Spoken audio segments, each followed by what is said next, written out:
YOLO, what is inflation? We're going to tackle that in today's video, and we're going to keep it brief and simple. That way we can get the information as quick as we can without having to have complicated facts and figures, for the most part. The simplest way to explain inflation in a single sentence is the devaluation of the US dollar. And what that basically means is the purchasing power of the dollar is diminishing. $100 10, 20 years ago was a lot of money, but $100 today, not very much. The amount that you can purchase with $100 is drastically less because of inflation. Now, the main thing that affects inflation is our interest rates. If our interest rates go up, the inflation goes down. Or if our interest rates go down, the inflation goes up.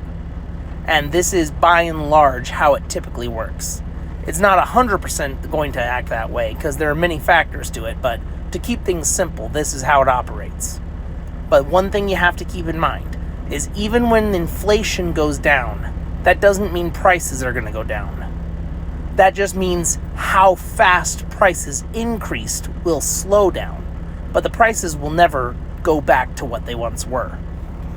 To give an example of how this works, we're going to take a look at interest rates from 2018 till today, and we're going to be able to use that to see how prices continuously increase and the value of your dollars decrease. Now here we have a chart explaining the approximate inflation rate for each year. In 2018, the inflation rate was 2.5%. And remember, inflation is the devaluation of the dollar. So that means every dollar you spent in 2018 lost 2.5% of its spending power. Or to make it a little easier to understand, for every $100 you spent, items had to increase in price by $2.50 to maintain the same value. Now in the following year, 2019, the inflation rate actually decreased to 1.8%. But as we stated earlier, that does not decrease the price of everyday items. That just slows down the rate at which the dollar loses value. So that $100 item in 2018 needed to become $102.50 to keep up with inflation. And then in 2019, it had to increase by 1.8% to keep up with inflation. So what used to only cost you $100 would now cost you $104.34. So now to go through this rapid fire, the next year, 2020, a 1.2% inflation rate. That means that $100 item now costs $105.59.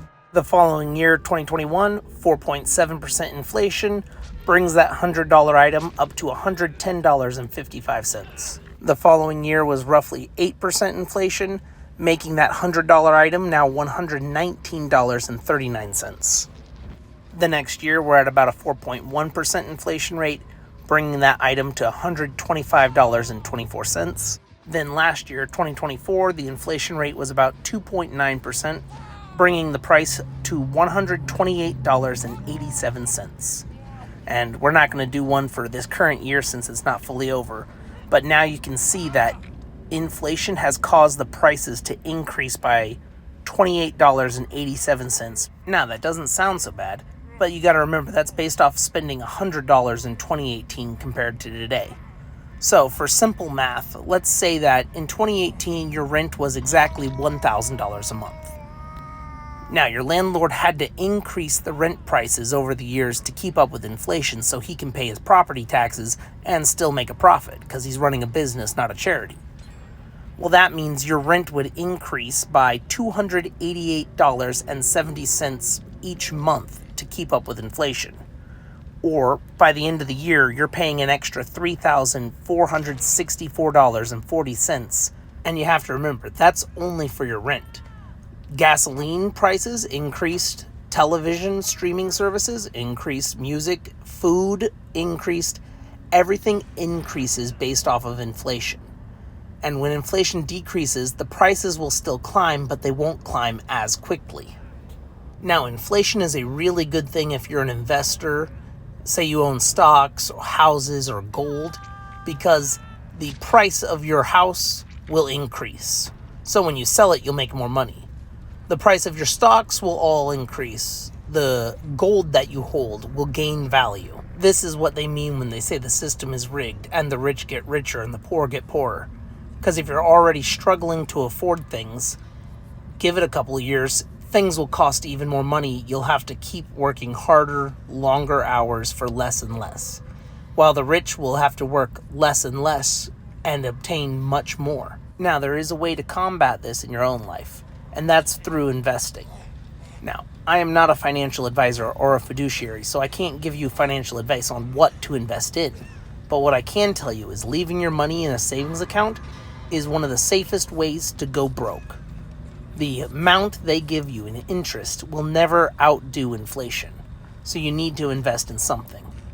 But in a nutshell, that's what inflation is, and that's how it works. And that's why prices will never go back to what they used to be.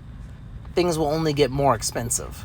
Hopefully you'll be able to invest. That way you can one day beat this rat race or rigged system of diminishing dollars. Thank you for watching. Don't forget to like, comment, and subscribe. And I'll catch you on the flip side.